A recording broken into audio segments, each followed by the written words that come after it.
नमस्कार। एक बार पुनः स्वागत है आप सभी लोगों का हमारे समृद्धि आईएएस के यूट्यूब चैनल पर। और आज हम उपस्थित हुए हैं अपने मेंस ऐसे राइटिंग सीरीज के तहत, जिसके तहत हम यूपी पीसीएस जीएस पेपर 5 के प्रश्न को करने वाले हैं। और आज का हमारा जो प्रश्न है, उत्तर प्रदेश में कृषि क्षेत्र में क्या क्या नवाचार किए जा रहे हैं, इनसे कृषि क्षेत्र को क्या लाभ होगा, बताइए। चलिए, बहुत ही सीधा सा प्रश्न है, लेकिन देखते हैं इसको कैसे करना है। और देखिए, इस सीरीज का उद्देश्य हमारा ये है कि आपको जो मुख्य परीक्षा को लेकर के जो डर है आपके अंदर, उसको निकाला जाए।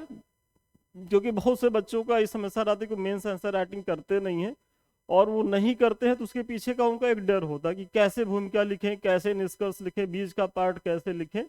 तो इन्हीं सब समस्याओं का निदान हम इस वीडियो में करने वाले हैं। आप लोग अंत तक बने रहिएगा और ये वीडियो बहुत ही लाभदायक होने वाली है। तो चलिए, सबसे पहले जैसा कि हम हर वीडियो में कहते हैं, एक बहुत छोटी सी भूमिका कि उत्तर प्रदेश की एक बड़ी आबादी अपनी आजीविका के लिए कृषि पर निर्भर है। राज्य के सकल घरेलू उत्पाद में कृषि क्षेत्र का महत्वपूर्ण योगदान है। अतः प्रदेश सरकार द्वारा इस क्षेत्र में निम्नलिखित नवाचार किए जा रहे हैं। मतलब आपको भूमिका बस ऐसे ही संक्षिप्त में लिखनी है और बहुत ही सरल शब्दों में। और विश्वास मानिए, बहुत ज्यादा सोचने की जरूरत नहीं है। कृषि को लेकर के है, आप लोग सभी कृषि प्रधान देश से संबंधित है, कृषि प्रधान स्टेट से संबंधित है। तो कृषि को लेकर के आप इतनी भूमिका लिख सकते हैं और इसमें बहुत समय भी आपका नहीं जाएगा। अब चूंकि आप अपनी भूमिका में ये उतर गए हैं कि निम्नलिखित नवाचार किए जा रहे हैं, तो अब नवाचारों पे आप आइए। सबसे पहला जो नवाचार है कि कृषि में प्रयुक्त होने वाले उर्वरकों का अधिक लक्षित, मतलब टारगेटेड, उपयोगी एवं उत्पादकता योग्य बनाने हेतु आंवला एवं फूलपुर में नैनो यूरिया केंद्रों की स्थापना की जा रही है। कृषि क्षेत्र के लिए आप सभी जानते हैं कि भाई उर्वरक बहुत ही महत्वपूर्ण होता है, और उसी उर्वरक के लिए जो है आंवला और फूलपुर में जो है वो नैनो संयंत्र, नैनो यूरिया केंद्रों की जो है वो स्थापना की गई है। सबसे पहला और महत्वपूर्ण पॉइंट। फिर दूसरा, सटीक कृषि तकनीकों जैसे जीपीएस निर्देशित ट्रैक्टर और ड्रोन जैसी तकनीकों के माध्यम से क्षमता में वृद्धि। दूसरा जो है आपका ये है कि मॉनिटर करने के लिए ड्रोन तकनीक का उपयोग हो रहा है। फसलों की मतलब पेस्टिसाइड के छिड़काव के लिए भी ड्रोन्स का प्रयोग हो रहा है अब तो ये सारी चीजें उत्तर प्रदेश भी अपने कृषि नवाचारों के तहत अपना रहा है। तीसरा महत्वपूर्ण पॉइंट है कि जैव प्रौद्योगिकी का प्रयोग करके ऐसे बीजों का प्रयोग करना जो बदलती जलवायु, कीटों और बीमारियों के प्रतिरोधी हैं, जिससे पैदावार को बढ़ाया जा सके। देखिए, बायोटेक्नोलॉजी के माध्यम से अब ऐसे उन्नत किस्म के बीजों का प्रयोग किया जा रहा है कि जो सूखा से मतलब अपनी रक्षा कर सके, कीटों से अपने आप को बचा सके, और बहुत कम पेस्टिसाइड मतलब बहुत ही कम फर्टिलाइजर का उपयोग करके अधिक से अधिक पैदावार जो है वो दे सके। आप देख रहे होंगे कि 25-30 साल पहले की जो पैदावार थी, उससे पैदावार में बहुत ज़्यादा वृद्धि हुई है, और वो वृद्धि इसी तरीके से हुई है बायो टेक्नोलॉजी के प्रयोग के द्वारा। तो आप उसकी चर्चा कर दिए। फिर यूपी किसान उदय योजना, देखिए कुछ योजनाएं यूपी सरकार द्वारा चलाई जा रही हैं, और इसको तो आप लोग रट लीजिए, एक कॉपी बना लीजिए। जितनी भी योजनाएं हैं कृषि के क्षेत्र में, रोजगार के क्षेत्र में, महिलाओं से संबंधित, आर्थिक गतिविधियों से संबंधित, सामाजिक गतिविधियों से संबंधित सारी योजनाओं को आप लिख लीजिए, और उसको जो है टाइम टू टाइम देखते रहिए, याद कर लीजिए। क्योंकि उसका प्रयोग आप अपने मुख्य परीक्षा की आंसर राइटिंग में करेंगे। और विश्वास मानिए, जब आप अपनी बात को जब कहेंगे और कोई उदाहरण के साथ कहेंगे कि देखिए यूपी सरकार ये योजना चला रही है, यूपी सरकार महिलाओं के लिए ये प्रयास कर रही है, तो उससे परीक्षक को ये लगेगा कि नहीं, बच्चा अगर कोई दावा कर रहा है तो दावे के पीछे का प्रमाण भी दे रहा है, और आपको अंक जो है उसी प्रमाण पे मिलने वाला है। तो यहाँ यूपी किसान उदय योजना के तहत राज्यों के लगभग 10 लाख से अधिक किसानों को मुफ्त सोलर पंप मिलेगा। मतलब क्लीन एनर्जी की तरफ एग्रीकल्चर में उत्तर प्रदेश प्रयास कर रही है। साथ ही साथ पीएम कुसुम योजना के तहत सोलर पंपों का वितरण किया जाएगा। तो ये आपकी अगला महत्वपूर्ण पॉइंट हो गया। फिर सिंचाई सुविधाओं के तहत ड्रिप सिंचाई, स्प्रिंकलर सिंचाई आदि को बढ़ावा दिया जा रहा है। मतलब इसके माध्यम से वही पर ड्रॉप मोर क्रॉप की जो अवधारणा है उसको सफलीभूत करने का प्रयास जो है उत्तर प्रदेश सरकार कर रही है, ड्रिप सिंचाई और स्प्रिंकलर सिंचाई के माध्यम से। फिर जैविक कृषि को बढ़ावा देने के लिए मिशन प्राकृतिक खेती, वेरी इंपॉर्टेंट लाइन है कि जैविक कृषि को बढ़ावा देने के लिए मिशन प्राकृतिक खेती के तहत कृषकों को प्रशिक्षण एवं अन्य सहायता दी जा रही है। फिर अगला जो प्रयास है कि वर्मी कंपोस्ट तैयार करने हेतु तो सरकार 5,000 रुपए तक का अनुदान दे रही है, जिससे रासायनिक उर्वरकों पर निर्भरता कम की जा सके। देखिए, वर्मी कंपोस्ट को तैयार करने के लिए जो किसान इस दिशा में काम कर रहे हैं उसको सरकार जो है प्रोत्साहन राशि के तौर पर 5,000 रुपए दे रही है, ताकि जो है जो रासायनिक सारी उर्वरकों पर निर्भरता है प्रदेश के किसानों का, उसको कम किया जा सके। और भारत सरकार भी इस दिशा में बहुत गंभीर है, तो प्रदेश सरकार भी इस तरीके से प्रयास करती दिख रही है। तो आप इसकी भी चर्चा कर दीजिए। देखिए, आगे बढ़ने से पहले एक छोटी सी जानकारी, क्योंकि ये जो समय है आपके मुख्य परीक्षा के पढ़ने का समय है, आपकी जो प्रीलिम्स की परीक्षा है वो थोड़ा डिले हो गई है, और बहुत संभावना है कि जब आपका पीटी हो उसके बाद मुख्य परीक्षा के लिए आपको बहुत ज़्यादा समय ना मिले। तो अभी आपके लिए एक बेहतर प्रयास होगा कि आप अपने प्रीलिम्स के साथ साथ मुख्य परीक्षा के भी पेपर्स को जिस हद तक, मतलब जहां तक तैयार कर सके तैयार कर ले, क्योंकि सफलता तभी मिलेगी। और इसके लिए हमारे संस्थान द्वारा ये टेस्ट सीरीज का आयोजन किया जा रहा है। पेपर 6 को लेकर के टेस्ट सीरीज शुरू है और 6 मई से शुरू है। फी अभी बहुत कम है और ये आरंभ में बहुत मतलब छोटा फीस है, और 25 बच्चों के लिए भी ऑफर है, उसके बाद फी बढ़ जाएगा। तो आप लोग इसे जल्दी जुड़िए। इसमें हम क्या कराने वाले हैं ये बता दे रहे हैं। इसमें देखिए, प्रत्येक दिन मंडे टू फ्राइडे हम प्रत्येक टॉपिक से आपको क्वेश्चन देंगे, 2 क्वेश्चन देंगे। शाम को 5 बजे तक आपको भेजना होगा। 5 बजे के बाद और 10 बजे के पहले पहले हम उस कॉपी का मूल्यांकन कर देंगे, और 10 बजे तक जाते जाते हम उसका मॉडल पेपर आपको उपलब्ध करा देंगे, और उसको आप देख भी सकते हैं। देखिए, ऐसे आपका पीडीएफ में कॉपी आएगी, जिसको हम चेक किए हैं, थोड़ा ब्लर दिख रहा होगा, और ये सब चेक की हुई कापियां हैं, कमेंट किया गया है। इससे तो आप सुधार करेंगे ही करेंगे, और फिर बाद में जो है संस्थान द्वारा ऐसे ही मॉडल पेपर उपलब्ध करा दिया जाएगा।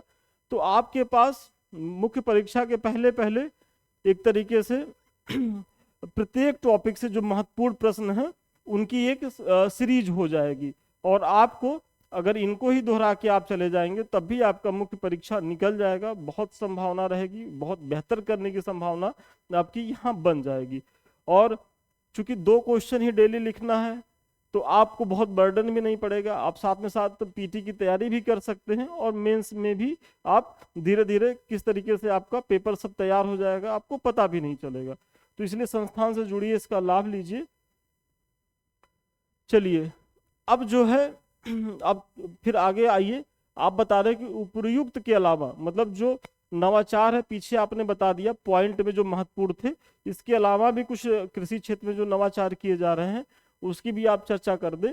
कि उपर्युक्त के अलावा सरकार किसानों की उपज बढ़ाने के लिए उन्हें एमएसपी प्रदान कर रही है, किसानों को बाजार उपलब्ध करा रही है, एवं उनके उत्पादों को सुरक्षित करने के लिए वेयर हाउस एवं कोल्ड स्टोर का निर्माण कर रही है। ये भी जो है उत्तर प्रदेश का कृषि के क्षेत्र में नवाचार के गंभीर प्रयास को दिखाता है। उन्हें ई मंडी से जोड़ करके उन्हें ऑनलाइन ट्रेडिंग का भी अवसर उपलब्ध करा रही है। मतलब ई मंडी जो एक पहल है सरकार के द्वारा, उसके माध्यम से जो रिमोट एरिया के जो कृषक हैं वो भी जो है मतलब जो बाजार से जुड़ रहे हैं, और अपने जो उत्पादन जो हो रहा है, जो खेतों में उत्पादन कर रहे हैं, उत्पादित कर रहे हैं, उनको जो है वो बाजार में बेच पा रहे हैं इसके माध्यम से। तो ये जो है उसके नवाचारी प्रयास हैं। अब इन नवाचारी प्रयासों से उत्तर प्रदेश को क्या लाभ हो रहा है, तो उन लाभों की चर्चा कर दीजिए, क्योंकि पीछे जो आपके प्रश्न में एक छोटा सा पुछल्ला जोड़ा हुआ है, और जब भी आप मुख्य परीक्षा में अपने प्रश्न को करें तो पहले प्रश्न को खूब ध्यान से पढ़ लें, उसके बाद उत्तर लिखना शुरू करें, क्योंकि जनरली अगर उसमें कोई भी पॉइंट आप मिस करेंगे तो आपका जो है वो अंक कटेगा। तो यहीं तक यदि आप लिख के आ गए, यदि वो 8 अंक का प्रश्न है तो आप कायदे से अभी 3 अंक का ही काम किए हैं। अगर आपको 2.5 अंक और पाना है तो आपको यहाँ तक आना होगा, और यहाँ तक आप तभी आ पाएंगे जब प्रश्न को ध्यान से पढ़ेंगे और आप ये देखेंगे कि प्रश्न को कितने डायमेंशंस में पूछा गया है। तो आपके प्रश्न का ही जो अगला पार्ट है वो लाभ को बताना है। तो लाभ के तहत हम सबसे पहला पॉइंट बता रहे हैं, कृषि उत्पादकता में वृद्धि होगी।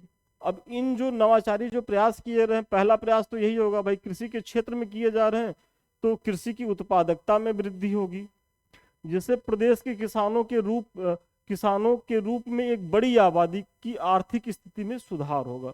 आप सभी जानते होंगे कि भाई करीब करीब 60 से 65% जो जनसंख्या प्रदेश की है वो प्रत्यक्ष अप्रत्यक्ष रूप से एग्रीकल्चर पे ही डिपेंड है, और इतनी बड़ी आबादी की जो आर्थिक स्थिति में सुधार होगा कृषि में यदि नवाचारी प्रयास बेहतर तरीके से किए जाएंगे। तो ये चीजें हो गई। चूंकि इस समय जैविक खेती की तरफ काफी प्रयास किया जा रहा है, अतः इससे जलवायु परिवर्तन, प्रदूषण एवं स्वास्थ्य संबंधी समस्याओं से भी आसानी से निपटा जा सकता है प्रदेश सरकार के द्वारा। अगर आप जैविक खेती की तरफ बढ़ेंगे तो ये जो समस्याएं हैं, स्वास्थ्य संबंधी समस्याएं हैं, जलवायु परिवर्तन की समस्याएं हैं, उससे भी प्रदेश सरकार आसानी से निपट सकती है, ये भी उसको लाभ होगा। फिर कृषि में व्याप्त प्रच्छन्न बेरोजगारी को भी काफी हद तक इससे कम किया जा सकता है। मतलब आप देखते होंगे कि कृषि में, चूंकि आप को मैंने पीछे ही बताया कि प्रदेश की करीब 60 से 65% जनसंख्या प्रत्यक्ष या अप्रत्यक्ष रूप से एग्रीकल्चर पे निर्भर है, और यहाँ जो है ऐसा नहीं है कि उत्तर प्रदेश की जो कृषि है वो बहुत फायदेमंद सौदा अभी है, क्योंकि इतनी बड़ी आबादी उसी में लगी हुई है और उस तरीके से आय नहीं हो पा रहा। तो एक तरीके से जो प्रच्छन्न बेरोजगारी है तो उसके लिए भी यहाँ जो है एक प्रयास है कि उसको भी दूर किया जाए, क्योंकि जनरली ये होता क्या है कि सीजनली होता है भाई, कृषि में तो रोज तो काम होता नहीं है या रोज तो उससे रेवेन्यू जनरेट नहीं होता। एक बार कृषक जो है प्रयास करता है, उसके बाद 4 महीना वो वेट करता है, तो ये 4 महीने का जो ड्यूरेशन है फिर भी वो कुछ नहीं कर पाता है। तो वो सब प्रयास जो है इसके माध्यम से किया जा रहा है, आप उसकी भी चर्चा कर दें। फिर इससे अर्थव्यवस्था के प्राथमिक सेक्टर को गति मिलेगी। प्राथमिक सेक्टर आपको पता ही है, एग्रीकल्चर और एनिमल हस्बेंड्री है। तो जब अगर प्राथमिक सेक्टर विकसित होगा तो द्वितीयक सेक्टर जो निर्माण क्षेत्र है उसका विकास तो ऑटोमेटिक होगा, और जब ये दोनों सेक्टर विकसित होंगे तो जो सेवा क्षेत्र है अपना टर्सरी सेक्टर, उसके भी विकास को जो है एक तरीके से बल मिलेगा। तो एक तरीके से जो भारतीय अर्थव्यवस्था है वो जो इसके तीनों क्षेत्र है, प्राथमिक द्वितीयक तृतीयक, वो कहीं ना कहीं एक दूसरे पर निर्भर है। प्राथमिक द्वितीयक तो बहुत ज्यादा निर्भर है और सेवा क्षेत्र को भी ये प्रभावित करते हैं। तो इसीलिए एक तरीके से पूरी अर्थव्यवस्था को ही ये जो है गतिमान कर देगा प्रदेश की। तो वही आप इस पॉइंट में बता रहे हैं। इस प्रकार कहा जा सकता है कि कृषि क्षेत्र में नवाचार का सीधा संबंध प्रदेश की कृषि क्षेत्र के साथ साथ प्रदेश के सामाजिक आर्थिक विकास से है।